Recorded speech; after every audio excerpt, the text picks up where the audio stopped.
Mesdames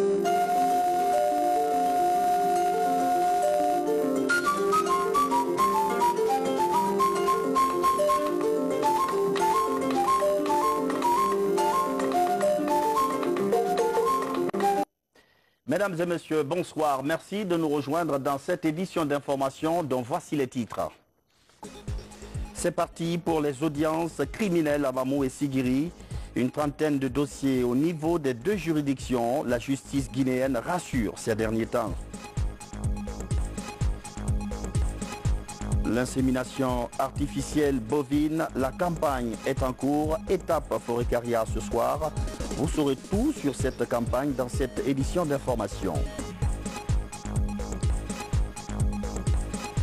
À suivre également le rôle de cet homme, le patriarche de Kankan pour la stabilité dans la préfecture et au-delà. Personnage central dans le Nabaya, El Hadj Madi Finkaba mesure le poids des attentes de la population. Voilà pour les titres. Mesdames et messieurs, bonsoir et merci de nous rejoindre dans cette édition d'information. Activité du président de la République. Le chef de l'État, professeur Alpha Condé, a reçu en audience ce mercredi le ministre nigérien de l'Environnement. Il est porteur d'un message du président Issoufou Mahamadou. Ensuite, le chef de l'État, professeur Alpha Condé, s'est rendu à la maison mortuaire de Mama Issata Yatara, l'une des femmes leaders du RPG Arc-en-Ciel. Reportage Ibrahima Keita. C'est aux environs de 13 h que le président de la République, le professeur Alpha Condé, a reçu en audience le ministre nigérien de l'Environnement, de la Salubrité urbaine et du développement durable. Al-Mustafa Garba était porteur d'un message du président Youssoufou Mahamadou à son frère et ami, le professeur Alpha Condé. C'est un message d'invitation à la tenue très prochaine de la première conférence des chefs d'État et de gouvernement de la Commission climat pour la région du Sahel. Une commission mise en place lors de la 22e conférence des Nations Unies pour le changement climatique. Le chef de l'État s'est réjoui de cette belle initiative qui va dans le sens des objectifs pour le développement durable. Le ministre nigérien à sa sortie d'audience. Nous sommes porteurs d'un message de son ami et frère, son Excellence le président Issoufou Mahamadou du Niger, message qui a trait à l'organisation le 25 février prochain de la première conférence des chefs d'État et de gouvernement de la commission climat pour la région du Sahel. Pour rappel, cette commission a été mise en place lors de la 22e conférence des parties à la Convention des Nations Unies sur le changement climatique à Marrakech, commission qui est l'une des 3 commissions mises en place par les chefs d'État eux-mêmes afin de fédérer la position des États africains sur l'agenda du changement climatique au plan mondial. Et la commission climat pour la région du Sahel, dont fait partie la République de Guinée, est présidée actuellement par le président de la République du Niger et s'est lancé dans l'élaboration d'un plan d'investissement climatique pour l'ensemble des chefs d'État. La prochaine conférence se tiendra pour soumettre ce plan d'investissement des chefs d'État afin d'aller vers le financement de ce plan au profit de la résilience de nos populations. Le président de la République s'est rendu ce mercredi à la maison mortuaire de Mama Sayatara, militante et femme leader du RPG Arc-en-Ciel à Sandervalia dans la commune de Kaloum. Professeur Alpha Condé est venu présenter ses condoléances, celles du gouvernement, du parti et du peuple de Guinée, à la famille éplorée. Pour la porte-parole des femmes leaders du RPG Arc-en-Ciel, la présence du chef de l'État en ces lieux n'est pas une surprise. Alors, professeur Mali, mon baba n'a la ramali, ana fifi na nguma la ramali, ayaye bamu tanjara ala ramali. Lima de concours nan dogo yana kadi kadi nan dogo te sese me ta to ka nan dogo. E pan di e bangri na kanda bambanga tan na ke rima men nan kalki. Ifa be ayaye bamu yara ala kemadi. I kai troisième mandat mu ne fora. Kala tale me mu ne fora ko mu ne yanni. Kala ti iyaye na kamba mu yara eki. Imiskine ya bamu imru kunda keli na kai mu wa mu to fe mu ni me belakati mu mayili. Me to mu fan kumbara keli ala kemadi. Ina tefe na ko mu ne kambila. I wali na ko mu ne kambila kadau. Mère de 6 enfants, Mamassa Yattara a rendu l'âme hier mardi. Ici, à la maison mortuaire, des prières et des bénédictions sont dites pour le repos de l'âme de Mamassa Yattara. Dans l'actualité aussi, le Premier ministre chef de gouvernement avait également une feuille d'audience très chargée. Il a reçu des représentants de la CEDEAO, mais aussi de la Société financière internationale. Au menu des échanges, la recherche de nouvelles pistes de partenariat entre la Guinée et ses institutions, ses audiences et d'autres avec Hadi Kamara. C'est la délégation d'une société égyptienne. Elle évolue dans les domaines des fournitures d'électricité et de construction des logements sociaux. Les deux secteurs étant prioritaires en Guinée, le gouvernement Kassouri, sous la férule du professeur Alpha Condé, se mobilise déjà afin de cibler des projets innovants susceptibles d'améliorer la capacité de production d'électricité et l'environnement du logement en Guinée. Ils ont identifié un certain nombre de projets dans lesquels ils peuvent intervenir, aussi bien au niveau de l'énergie qu'au niveau de l'eau, qu'au niveau de l'habitat, en particulier au niveau des logements sociaux et de la ville nouvelle.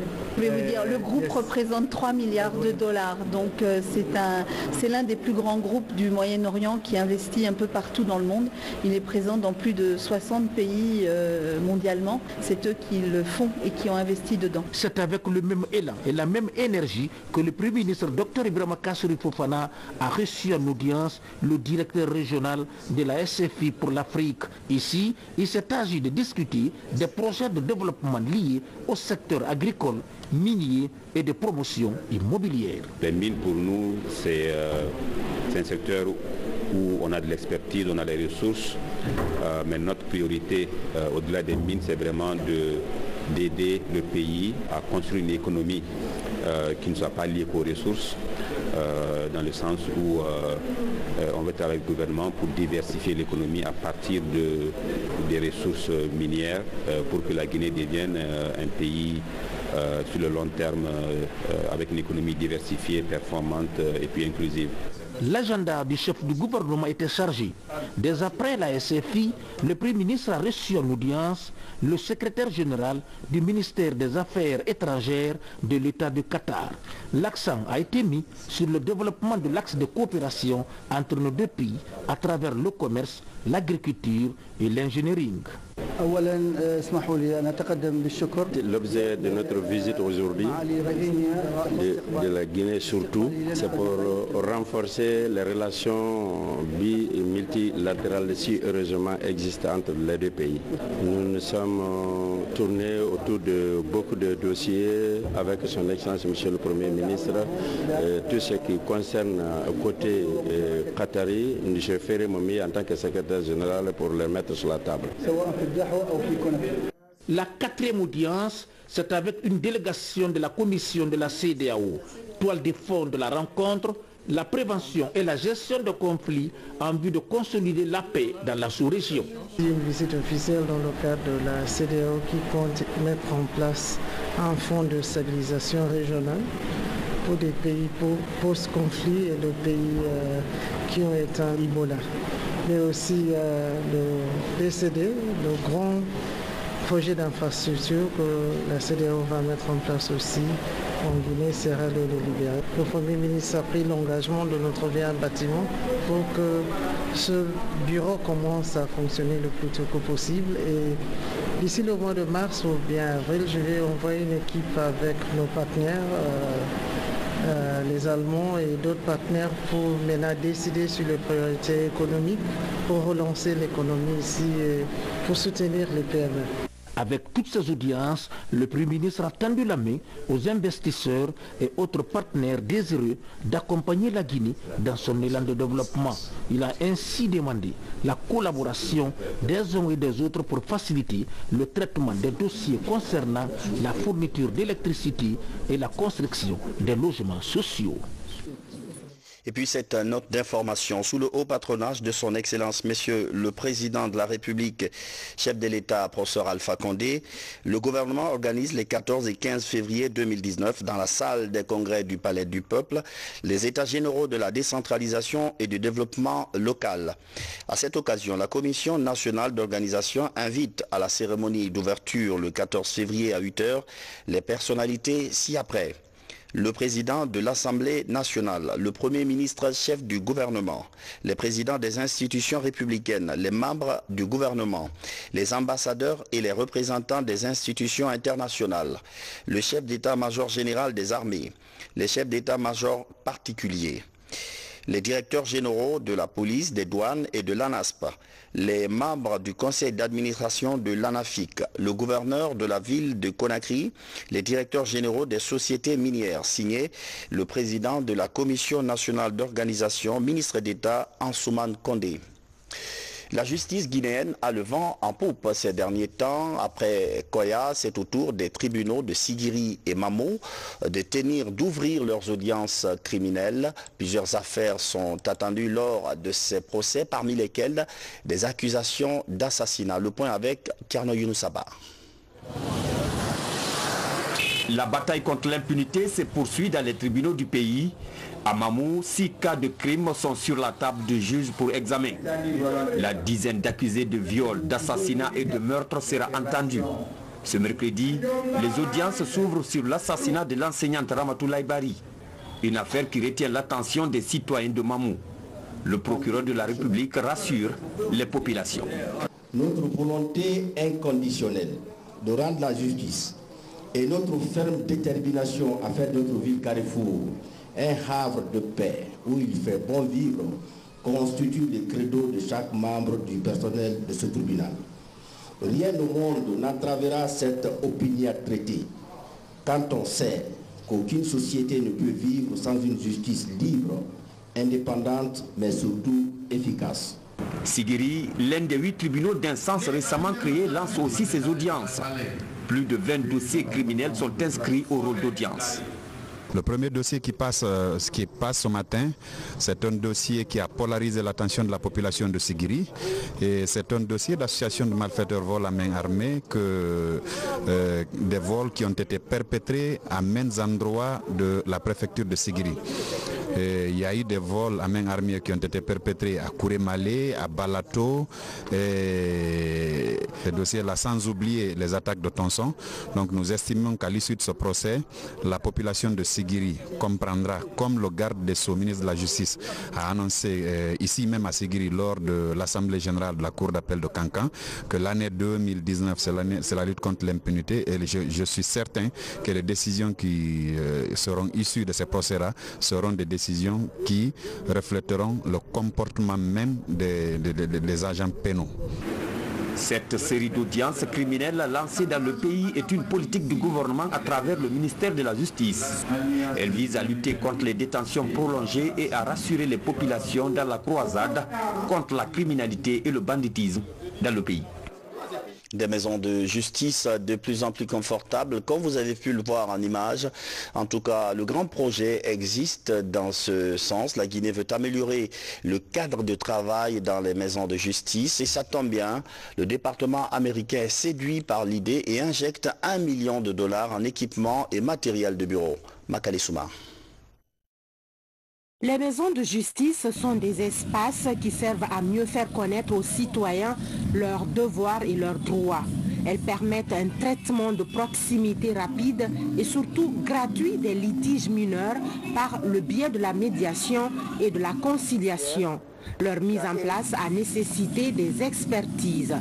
Pour amorcer les activités du projet, en termes de ressources humaines, le projet a mobilisé 20 experts et associé 17 énumérateurs ou enquêteurs. Le projet a débuté avec une enquête de perception et d'identification des besoins des citoyens sur l'accès aux droits et à la justice. D'une valeur d'$1 million, ces matériels serviront à assurer un environnement de travail adéquat dans ces maisons judiciaires de proximité. Nous pensons qu'après les rénovations et les formations, ces équipements favoriseront un climat de travail adéquat, un environnement sain, appropriée au personnel des maisons de justice afin qu'ils puissent répondre à la satisfaction des populations qui s'y rendront. Ce sont les maisons de justice de Kindia, Labé et Kankan qui sont les bénéficiaires de ces équipements. Conakry et Zérékoré, prévus également dans le projet, attendent la construction ou la désignation de leurs locaux.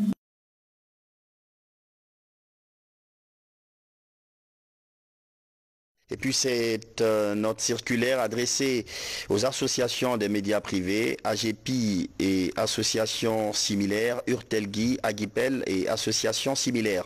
Messieurs les présidents, dans le cadre de l'exécution budgétaire exercice 2018, le gouvernement du professeur Alpha Condé, président de la République, chef de l'État, accorde une subvention d'un montant de 5 203 40 000 francs guinéens à la haute autorité de la communication au titre de l'exercice 2018 pour servir à couvrir les dépenses liées au fonctionnement des médias privés. La haute autorité de la communication AC saisit cette occasion pour renouveler ses profonds remerciements au président de la République, son gouvernement et singulièrement au ministre de l'économie et des finances et du budget pour l'appui inestimable qu'il ne cesse d'apporter aux médias privés dont la haute autorité de la communication est l'instance de régulation malgré le contexte économique et financier très difficile que connaît le pays. Soucieuse de la transparence qui doit caractériser la gestion de cette subvention, la HAC invite les associations de presse écrite, la radio, télévision et la presse en ligne à prendre les dispositions afin de tenir compte de ce qui suit. Faire appel à toutes les associations de presse sans exclusive légalement constituées en République de Guinée pour éviter toute forme de discrimination, préciser les critères objectifs de sélection des ayants droit, établir sur des bases transparentes la liste des ayants droit par organe et proposer les montants à leur attribuer. Cet exercice permettra de faire bénéficier vos différents membres et une ventilation judicieuse de la dite subvention. La haute autorité de la communication sait compter sur vos qualités de gestionnaire responsable afin d'éviter des revendications intempestives. Conakry, 12 février 2019, pour la haute autorité de la communication, le président par intérim, M. Mori Fofana. La sécurité maritime en Guinée, des brigades sont constituées et mises à pied d'œuvre pour prévenir des naufrages au large de la Guinée. Ça passe d'abord par des explications, puis par la distribution de gilets de sauvetage par l'agence de la navigation maritime. Sergent-chef Alassane Djabi de la presse militaire. Entre la presqu'île de Kaloum et les îles de Los, des accidents sont fréquents lors des traversées, notamment pendant les périodes de fête. La mort de 3 personnes le 1er janvier dernier est un fait illustratif. Pour parer à d'éventuels accidents, les acteurs impliqués dans la sécurité de l'espace maritime prennent des mesures préventives. Des lots de gilets de sauvetage sont mis à la disposition des 3 principaux débarcadères de Kaloum. Nous sommes venus rencontrer les autorités portuaires du débarcadère de Kaloum pour mettre à leur disposition une quantité de gilets de sauvetage pour assurer la traversée de la journée de demain, 14 février, appelée la Saint-Valentin. Nous sommes venus avec les autorités pour expliquer l'importance de ces gilets de sauvetage. L'importance des gilets, c'est pour sauver la vie. Je donne conseil à tous mes piroguiers de chercher à avoir des gilets dans les conditions normales et pour l'avenir de demain, pour sauver la vie des gens. Coordinatrice de l'action de l'État en mer, la préfecture maritime invite les uns et les autres à respecter les mesures de sécurité afin de sauver des vies. Nous sommes très peinés d'entendre des cas de naufrage par indiscipline. Donc c'est un appel qu'on lance à tout le monde, que les gens acceptent de respecter la réglementation en vigueur. C'est-à-dire que les barques ne prennent pas la surcharge et que les passagers aussi acceptent de porter les gilets de sauvetage. Auparavant, une rencontre a regroupé tous les acteurs de la sécurité maritime, à l'issue de laquelle un document est élaboré. Ce document prend en compte toutes les questions liées à la sécurité des personnes et de leurs biens dans les ports, sur les plages et pendant la traversée. Ils ont montré la voie à suivre aujourd'hui. Les ministres Mokhtar Diallo de la Jeunesse et Abdoulaye Baldé de l'Enseignement supérieur ont donné du sang lors d'une campagne de collecte à l'université de Conakry. Le geste a inspiré beaucoup d'étudiants qui ont pris part à la campagne. Francis Collier. Donner du sang, c'est sauver des vies. Les ministres de la Jeunesse et de l'Enseignement supérieur donnent du sens à cette valeur citoyenne. À l'université de Conakry, ces membres du gouvernement donnent l'exemple et sensibilisent les étudiants au don du sang. Sauver des vies humaines, mais aussi donner l'exemple. Faire une gouvernance par l'exemple. C'est ce qui nous a amené ce matin ici et nous allons continuer. Au-delà de l'acte humanitaire, c'est aussi un acte citoyen. Et je crois que chaque citoyen doit pouvoir donner son sang au moins une fois par an, pour que nos hôpitaux et que les Guinéens ne meurent pas par manque de sang. Du don de sang à la sensibilisation, les ministres inspirent la jeunesse intellectuelle à rendre service à ceux qui sont dans le besoin. Ils m'ont encouragé aussi de donner mon sang, donc sans avoir certaines personnalités comme ça, je n'allais pas oser aussi. L'acte qui est posé aujourd'hui par les deux ministres de la République, nous pensons que ça va amener un déclic. C'est un acte citoyen puisque nous avons de la peine à convaincre la population. Nous pensons que voir les plus hauts représentants de la République accomplir cet acte va amener à un changement de comportement, un changement d'attitude de la part de chaque Guinéen. Le Centre national de transfusion sanguine a besoin de 110 000 postes de sang par an. À l'université Gamal Abdel Nasser, 98 postes de sang ont été collectés. Si la campagne continue dans les autres universités et établissements scolaires, le centre serait à mesure de satisfaire à la forte demande actuelle de sang à Conakry. L'insémination artificielle bovine, la campagne est en cours, étape Forécaria ce soir. L'équipe d'experts a réussi l'opération sur plusieurs sujets. Kerno Maroufba, Valérie Talibané. C'est une première pour ces éleveurs de Forécaria. Les opérations d'insémination artificielle se déroulent sous leur regard attentionné. Une initiative présidentielle qui ne laisse aucun éleveur indifférent dans cette localité agropastorale. 14 vaches subissent l'insémination artificielle. C'est la première fois que nous, les éleveurs de Forécaria, bénéficions de ce genre d'initiative. Nous remercions le président de la République pour son initiative. Ça a un grand intérêt dans l'amélioration de notre revenu. Notre souhait, c'est d'avoir jusqu'à 50 vaches ou plus. Après l'insémination, c'est la phase de suivi des vaches pour une période de 21 jours qui commence. L'observation vise à évaluer le nombre de vaches sur lesquelles l'insémination a réussi. Après avoir inséminé aujourd'hui, nous avons besoin de savoir est-ce que ces actes d'insémination que nous avons menés sur le terrain ont été concluants. Et cela ne peut se savoir que dans 21 jours parce que tout simplement le cycle œstral de la vache c'est 21 jours. Donc dans 21 jours, partout où nous avons inséminé, nous devons repasser pour faire une observation. Cette observation, elle est physique, elle peut être même au toucher sur l'organe de la femelle. Ça nous permet de savoir si la femelle n'est pas revenue en chaleur. Car si elle revient en chaleur, c'est-à-dire que l'acte d'insémination n'a pas réussi. Si elle n'est pas revenue en chaleur, c'est-à-dire que l'acte a réussi, donc elle est en début de gestation. Donc nous faisons ce passage une première fois 21 jours après.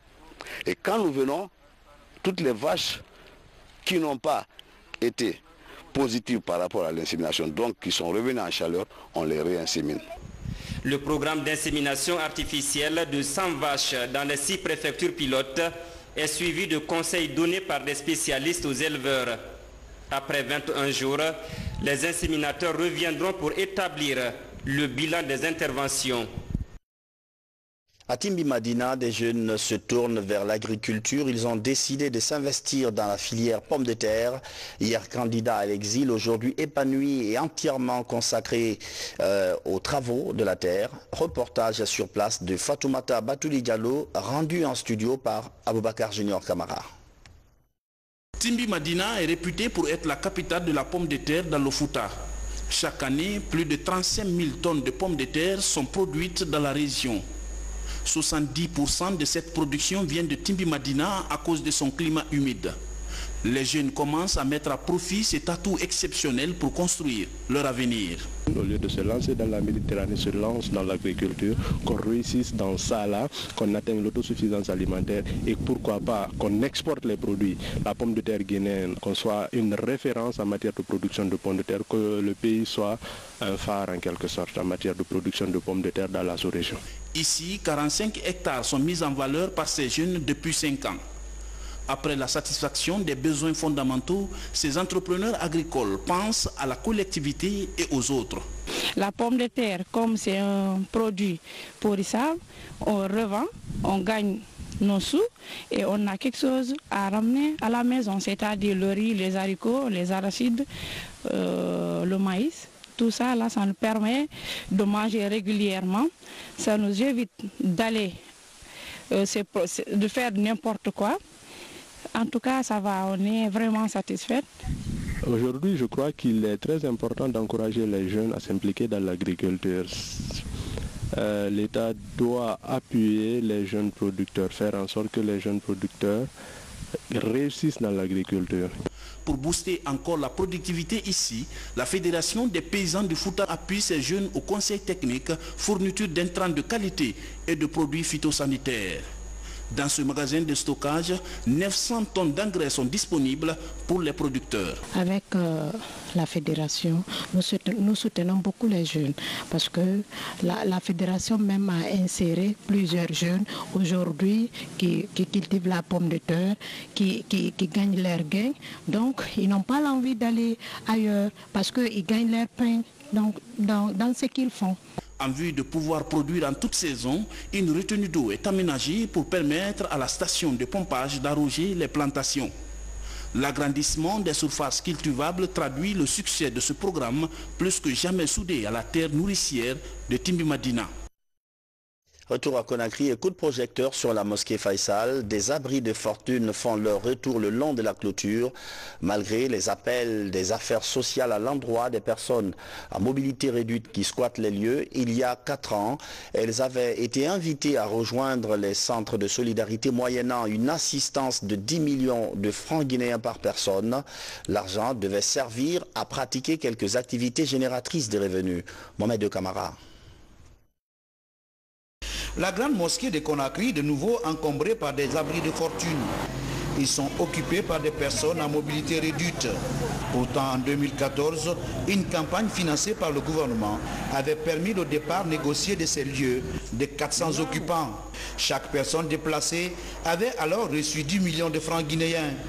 La démarche des autorités était double. Libérer les alentours de la grande mosquée et appuyer ces personnes porteuses d'un handicap à se prendre en charge. 6 ans après, c'est le retour à la case de départ. Ce n'est pas tout le monde qui a perçu ce montant. On a du mal à faire la mendicité. On nous rappelle souvent les 10 millions engrangés il y a 6 ans. Aujourd'hui, tout ce qu'on fait rentre dans l'amélioration de nos conditions de vie.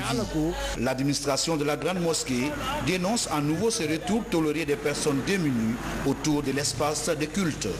Les gens qui sont dans nos murs actuellement, ils ont un certain comportement qui ne peuvent pas compatir avec la religion. Comme les ordures. Les ordures, des comportements indécents. Passer toute la journée, toutes les nuits ensemble, sans mariage, ils vivent des rapports qui ne sont pas acceptés dans la religion. Au niveau de la protection des personnes handicapées, on compte bien tirer les leçons de l'échec de la première méthode utilisée pour faire partir les occupants de cette place publique. Une meilleure stratégie de prise en charge de cette couche vulnérable après la rue est en étude. Nous nous sommes rendus compte que la stratégie n'était pas porteuse parce que les personnes, aussitôt qu'elles ont quitté Conakry, elles sont encore retournées dans la capitale. Prenant donc acte de la limite de l'opération, nous sommes en train d'expérimenter, après étude bien évidemment, d'autres stratégies. Il s'agit en premier lieu de la construction de centres d'apprentissage de métiers pour personnes handicapées. Et là, ça va se faire à l'échelle des régions administratives, pas pour les exclure, mais en tenant compte de la spécificité qui est la leur. Ces personnes vont apprendre des corps de métier et devenir opérationnels et autonomes. Parmi les nombreux occupants, on compte des enfants qui accompagnent leurs parents au quotidien.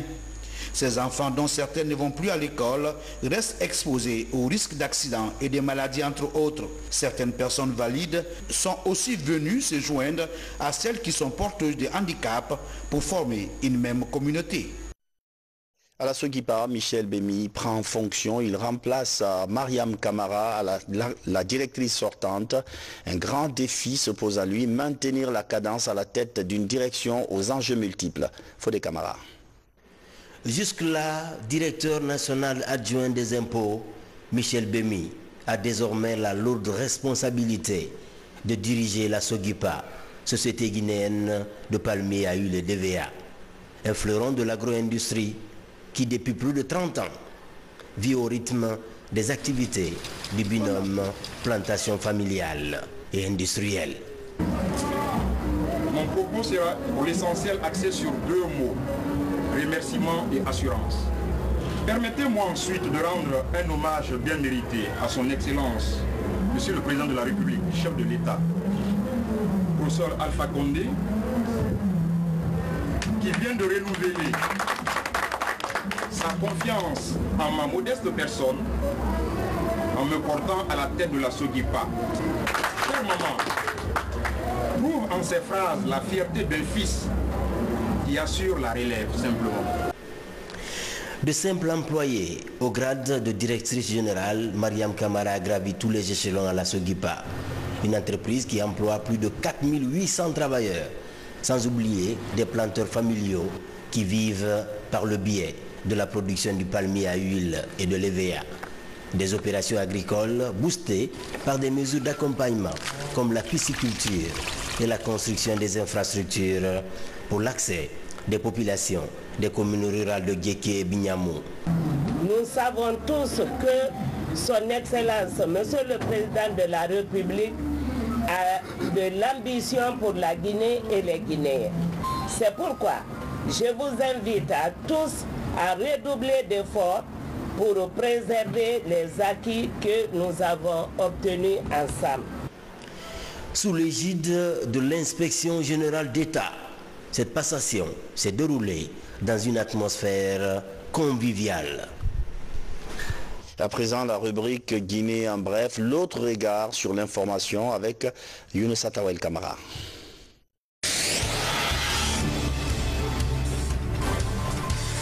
Elles sont nombreuses à s'illustrer en situation de classe dans les différentes facultés de l'Université générale d'Ansana Conté de Somfonia. Ces femmes enseignantes et chercheurs veulent élargir leur action sur un autre terrain, celui de l'éducation socio-sanitaire. Une association est constituée à cet effet. La structure est dénommée Association guinéenne des enseignantes-chercheurs des institutions d'enseignement supérieur. Notre conférence s'inscrit dans le cadre d'un plaidoyer et d'un SOS pour la jeunesse. On s'est rendu compte que plus de 25% des garçons scolarisés et 9% des filles en Guinée sont victimes du phénomène de la toxicomanie. Et nous avons recueilli aussi auprès des étudiants que beaucoup de nos étudiants aujourd'hui, qui avaient bien commencé, qui avaient de bons cycles universitaires, se retrouvent en psychiatrie, chez des guérisseurs.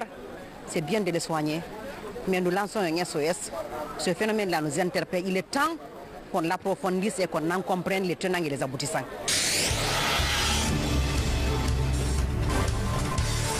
Dans son périple dans les débarcadères du littoral à Boulbiné, le ministre des Pêches est allé directement à la rencontre des pêcheurs artisans. Dans cet échange direct, Frédéric Loy est longuement revenu sur les différents projets du gouvernement en faveur de la pêche artisanale. Vraiment, le déguerpissement ici a été salutaire parce que nous avons constaté que tous les grands bandits qui étaient en ville se sont retrouvés ici.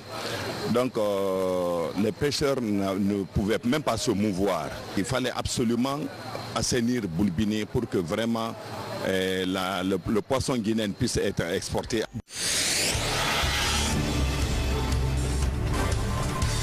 Selon la Direction nationale de l'état civil, on note un faible taux de déclaration des faits d'état civil dans les centres d'enregistrement. À l'AB, les officiers d'état civil et autres professionnels du secteur, notamment de santé et de justice, suivent une formation sur l'enregistrement et la gestion des données d'état civil. Cette séance de formation nous a permis tout d'abord de rappeler les concepts concernant le système d'état civil en Guinée. Ensuite, nous rappeler les différentes procédures pour l'enregistrement des faits d'état civil. Et enfin, comment faire un plaidoyer pour vraiment que le taux d'enregistrement des faits d'état civil puisse augmenter dans notre pays.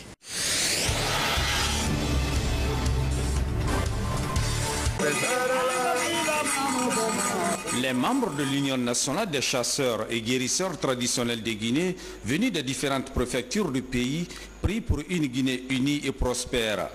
À travers ce sacrifice, ils invitent les Guinéens à l'unité nationale, mais également à une bonne cohabitation. Pour cette corporation, c'est la meilleure façon de promouvoir la paix et la quiétude sociale dans le pays. Si aujourd'hui les chasseurs ont jugé nécessaire de faire un sacrifice, c'est en connaissance de cause. C'est pour éviter le pays de la catastrophe, des gisanées, des mésententes. Faire le sacrifice pour le bien-être du pays, du peuple de Guinée tout entier. Et aujourd'hui, jour de sacrifice, tous les représentants du pays sont là, présents.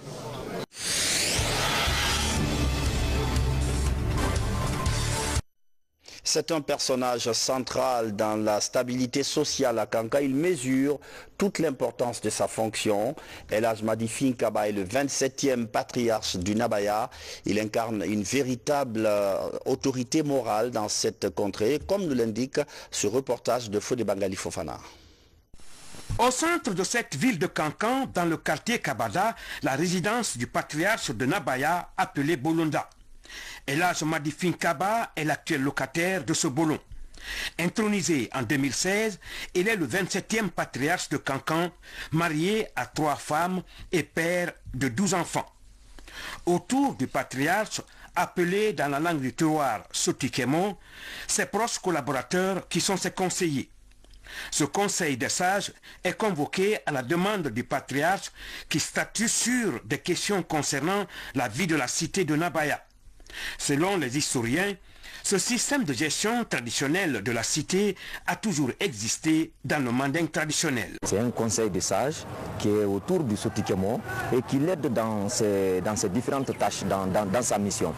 Ce conseil-là est composé par des représentants des différentes tribus qui sont dans la cité, dans la ville de Kanka. Que chaque grand quartier délègue des personnes, 2 personnes par quartier qui sont autour du doyen. Donc ça fait 8 personnes. Il s'agit pour le patriarche de se servir de ce pouvoir traditionnel qui lui est conféré par la société pour résoudre les problèmes pratiques de société, pour participer à la résolution des conflits, pour orienter la nouvelle génération, pour faire tout ce qui va dans le sens de la paix, de la quiétude, mais aussi de la valorisation de nos traditions, sans pour autant se substituer aux textes de loi en vigueur dans un pays. Fils de Fodé Kaba, Daouda Kaba, le fondateur de cette historique ville de Kankan, fut son tout premier patriarche.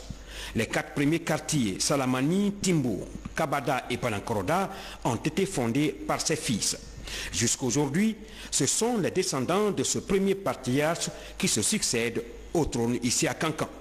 On ne peut pas parler du patriarche aujourd'hui sans parler de Daouda qui est le fondateur. Donc il fut le tout premier patriarche de Kankan en 1690, après que ses oncles maternels, les Condés, ont cédé ce territoire à leur petit-fils qui s'appelait à l'époque Daouda Kaba. Et ce sont les enfants de ce fils qui, aujourd'hui, les descendants de ces fils-là qui se sont succédés à la tête de cette chefferie jusqu'aujourd'hui. Un des célèbres fils de Kankan à avoir marqué son temps à la tête de cette structure traditionnelle, Mbemba Alpha Kabine Kaba.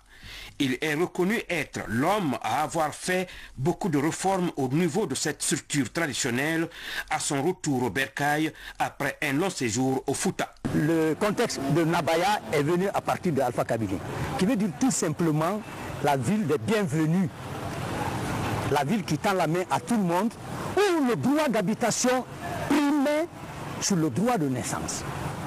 Toute personne qui quittait chez lui, quelles que soient les conditions de ton déplacement, une fois sur la terre de Kankan, tu étais en dehors de toute attaque, tu étais dans toutes les sécurités possibles pour mieux vivre.